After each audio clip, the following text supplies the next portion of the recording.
어머니들이여 포대기를 펼쳐라. 공선호 붉은 포대기. 문제원 아비들에게 고함. 씨앗불 창작가 비평 1991년 겨울호로 작품활동을 시작한 공선욱의 소설작품 속에는 어김없이 어미가 등장한다. 뿐만 아니라 어김없이 못된 아비가 등장한다. 못된 아비로 인해 어미의 궁금함은 더욱 상대화된다. 이에 대해 작가는 다음과 같이 말한다. 금세기의 세상은 줄곧 아비 마음의 세상으로 달려왔다. 아니 아비 마음이 득세하고 어미 마음이 괄시받는 세상으로 되어왔다. 아비 마음이란 적자 생존의 세계이다. 시쳇말로 잘난 자들의 세상이었던 것이다. 못나고 힘없고 못 배우고 가난하고 아픈 사람들을 사회로부터 밀어내기보다는 사회, 경제, 정치적으로 제도적 보호를 해주는 것이 바로 어미 마음이 아닐까. 필자 역시 동감이다. 그래서 공선옥은 세상의 아비들이 자랑스러워하는 잘난 자식들에겐 별로 관심이 없다. 모자라는 덜 떨어진 자식들에게 끊임없이 눈길을 보낸다. 아비들이 부인하며 버리고 떠난 자식들을 고스란히 어미의 몫으로 돌려내고야마는 기술을 남달리 가진 작가이다. 태생적으로 작가의 몫은 햇볕이 아니라 그늘이며 영광의 자리가 아니라 분노와 슬픔의 자리가 아닌가. 이런 점에서 공선옥은 적어도 작가의 운명을 거부하고 있지는 않은 듯하다. 여자는 아들을 낳고 아들은 남자를 낳고 남자는 최근에 발표한 붉은 포대기 3신가 2003 역시 이러한 자리에 위치하고 있는 셈이다. 붉은 포대기는 어머니 박영매 여사와 아버지 황의조를 중심으로 하는 전형적인 가부장 제일가정을 이야기의 중심에 놓고 있다. 그 수하에 태건, 명혜, 태준인의 수혜의 오남매가 있고 위로는 치매에 걸린 시어머니가 있다. 사회적으로 성공한 태건의 부부도 이혼의 위기를 맞고 있고 아버지와 할머니의 차별과 냉담으로 인해 삐뚤어진 둘째 아들 태준 역시 아이를 셋이나 두었음에도 사흘이 멀다 하고 이혼을 오르내리고 있다. 이유인즉 태준이 불륜을 저질렀다는 데 있다. 5년간 사귄 애인의 아이를 낙태한 경험이 있는 이내는 일방적인 결별의 통보와 연이어 들려오는 남자의 결혼 소식에 방황하고 있다. 수혜는 또 어떤가? 수혜는 처녀의 몸으로 무턱대고 임신을 했다. 이뿐만 아니다. 여기에는 고향 신평에 있는 사촌 오빠 부부 역시 예외가 아니다. 남편과 시어머니 배제 속에 슬픈 나날을 보내고 있는 묘자. 이러한 슬픈 풍경은 묘자가 임신을 하면서 일시적으로 거두어지는 듯하다. 그러면 박영매와 황희조는 어떠한가? 황희조는 제모 불편한 것은 참을 수 없어 하면서 타인들 특히 아내가 불편해하는 것을 크게 신경 쓸 일이 아니라고 생각하는 사람이다. 그리하여 이번에 아내가 병이 들어 자신이 숯바라지를 해야 할 지경에 이르자 서울에 있는 딸 이내를 기어이 불러내린다. 이쯤 되면 일종의 계보가 형성된다. 이내에게 야만을 행사한 남자, 아픈 아내에 대한 배려도 없이 배다른 자식을 철저히 차별하는 남자, 결혼했으면서도 다른 여자와 사랑에 빠져 가족을 돌보지 않는 남자, 이들은 다같이 폭력과 야만의 계보를 형성한다. 남자의 이기심에 아직까지 희망을 걸고 있는 어리석은 여자, 시어머니의 구박과 남편의 무관심을 견디어내며 전처 자식을 포함해 오남매를 같은 포대기로 키워낸 희생의 여자, 남편의 불륜을 감내할 수밖에 없는 여자, 이들은 한결같이 헌신과 기다림의 계보를 형성한다. 이 얼마나 정형화된 이분법인가. 이 자리에 모성이 개입하면 어떻게 될 것인가. 생각만 해도 답답하다. 제발 모성이 발동되지 않기를. 그런데 작가는 어김없이 모성이 한 자랑을 바치고 있다. 붉은 포대기를 펼쳐보면 나실제 괴로움 다 잊으시고 기르실제 밤낮으로 애쓰는 마음 진자리 마른 자리 갈아내시며 손발이 다 닳도록 고생하시네. 솔직히 난 한 아이 엄마가 되기 전에는 이 노래가 잘 이해가 안 되었다. 아니 몸에 그렇게 밀착되지 않았다. 내가 엄마가 되어 아이의 기저귀를 갈아주면서 밥을 해주면서 이 노래는 나에게 몸으로 왔다. 그러면서 나는 생각해본다. 나의 아이 역시 이 노래가 이해가 되지 않을 것이다. 특히 남자아이인지라. 안타깝게도 앞으로 이 노래를 체득할 수 있는 기회도 없으리라. 그러면서 어머니 노래는 부르고 또 부른다. 이 노래를 불러 바치는 쪽은 자식들이지만 이 노래에 감동해서 눈물을 흘린 사람은 어머니이다. 어머니들의 고단하고 지난했던 시간과 저것들을 어떻게 키웠는데가 오버랩되는 자리이다. 이 가운데 어버키운 포대기가 중요한 소품으로 자리 잡는다. 나는 포대기에 업힌 기억은 없지만 업은 기억은 어디 있다 뿐이겠는가. 그 포대기를 풀면 아이 열은 좋게 나오고도 남는다. 그러므로 이 포대기는 들꽃 같은 자식만 있는 게 아니다. 집안에 수많은 사건이 얽혀있고 가부장 중심의 집안에서 이러한 사건은 포대기 안으로 안으로 말려들어가 소리 한번 제대로 내질러 보지 못한 골 속 아픔들과 연루되어 있다. 정작 포대기는 이런 것이다. 포대기는 어머니의 한없는 자애와 아이의 들꽃 같은 웃음만이 존재하는 곳이 아니다. 물론 공손에게 붉은 포대기가 감싸 안고 있는 것이 원추리꽃, 나리꽃, 쑥갓,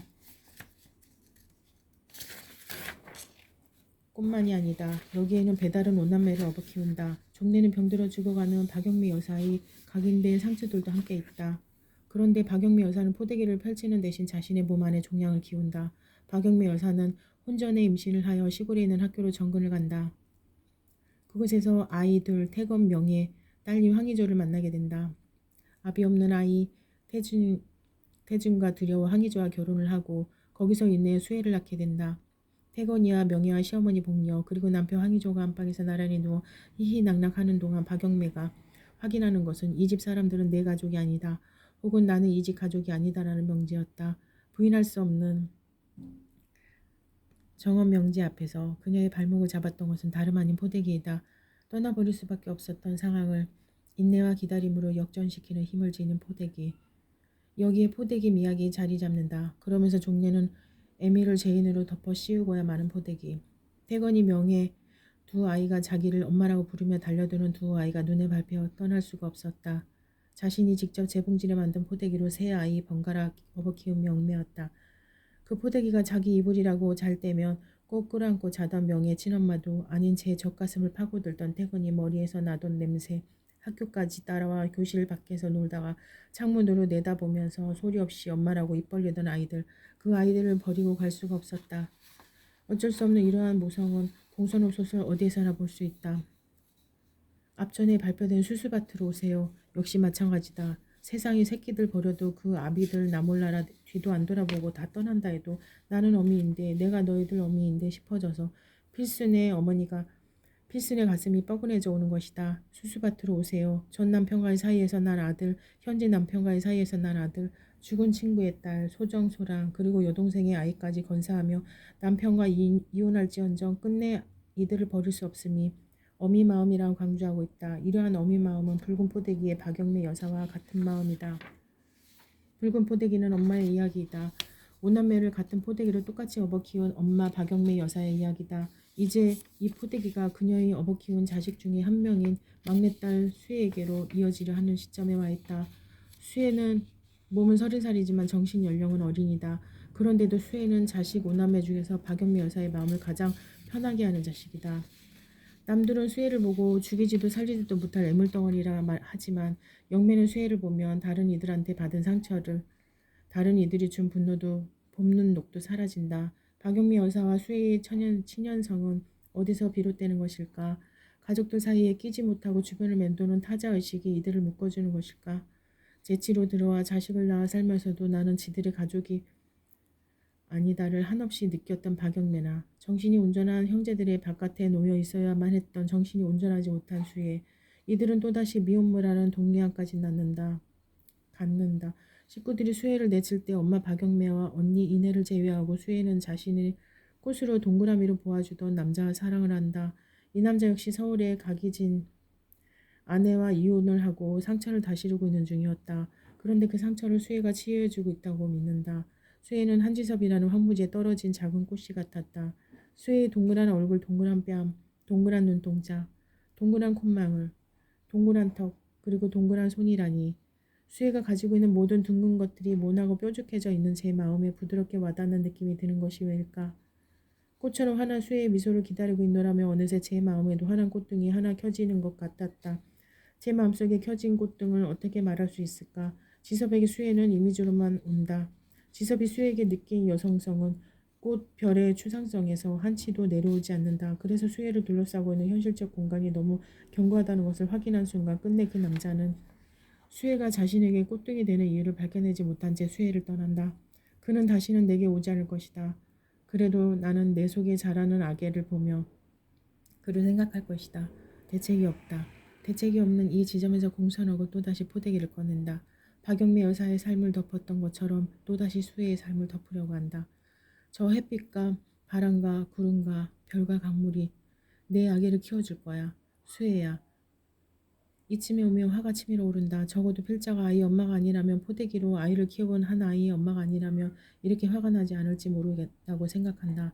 그러면서 아이들의 엄마인 작가에게 묻고 싶어진다. 이렇게 키워집니까? 햇빛과 바람과 구름과 별과 강물만으로 아이들 상처 없이 들꽃처럼 키워집니까? 포대기의 미학만 노래할 것이 아니라 포대기의 현실을 냉정하게 바라봐야 하지 않겠는가? 포대기의 미학만을 노래하고 있는 동안 오늘도 지구의 한쪽에서는 모성 이데올로기가 확대 재생산되고 있음을 알아야 할 것이다. 이런 점에서 리치의 말을 되새겨보자. 아드리에느 리치는 여성이 모성 제대로부터 해방된다면 우주적 질서에 대해 새로운 관계를 만들어내는 창조자가 될 수 있으리라고 본다고 했다. 여기서 말하는 새로운 관계란 사고체계의 변혁뿐만 아니라 성, 정치, 지성, 권력, 오성일, 공동체, 그리고 친근함과 부부관계를 통틀어 변화를 가져오는 것을 의미한다. 그래서 그는 이렇게 역설한다. 더 이상 어머니는 없다. 다시 아비들에게 고함.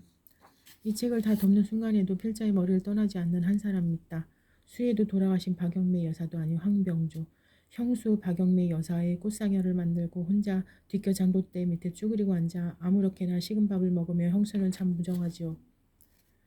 그 따순데 나도 좀 대다줘요. 형수하며 옵전인 황병조, 황희조, 이복동생이자 박영매의 시동생. 황희조의 이복동생이어서 황희조의 어머니로부터 평생을 과시와 적대감 속에서 살아야 했던, 그러면서도 외로움은 알면서도 미움은 모르고 살아왔던 황병조.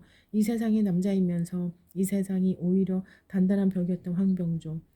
그래서 남자들의 계보에 선뜻 들어서지 못해 개함이나 머루나 풀과 함께 조카 수의 이내나 형수의 주변을 맴돌았던 황병조.